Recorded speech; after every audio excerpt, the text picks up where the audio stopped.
మామూలుగా ఎప్పుడో చదువుకొని పెద్ద అయిన తర్వాత ఉద్యోగం వస్తే అప్పుడు తల్లిదండ్రులు చూసుకుంటారని మిమ్మల్ని చదివించేవాళ్ళు.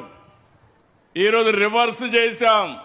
మీరు పుడితే భారం కాదు, నీ తల్లికి ఆదాయం.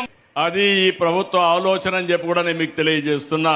అది ఈ ప్రభుత్వ ఆలోచన అని చెప్పి కూడా నేను మీకు తెలియజేస్తున్నా. నా కొడుకు ఇప్పుడు తల్లికి వందనం ఇచ్చాడా? ఎట్లా వచ్చింది? ఆయన ఆలోచనలో నుంచి వచ్చింది. ఆయన ఆలోచనలో నుంచి వచ్చింది. నాటి అమ్మఒడే నేటి తల్లికి వందనం. దేశంలో మొట్టమొదటిసారిగా అమ్మఒడి అనేటువంటి ఒక కార్యక్రమాన్ని ప్రవేశపెట్టినటువంటి ఘనత గత ముఖ్యమంత్రి జగన్మోహన్ రెడ్డి గారు.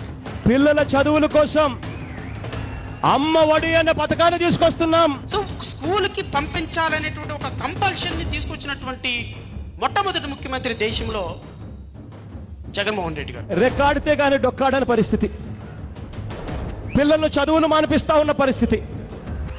చదువులు ఎందుకు మానిపిస్తున్నారమ్మా అని అడిగితే తినడానికి డబ్బు ఉంటే కదా, ఆ తర్వాత కదా నా చదువుల గురించి ఆలోచన చేస్తామని అంటారు.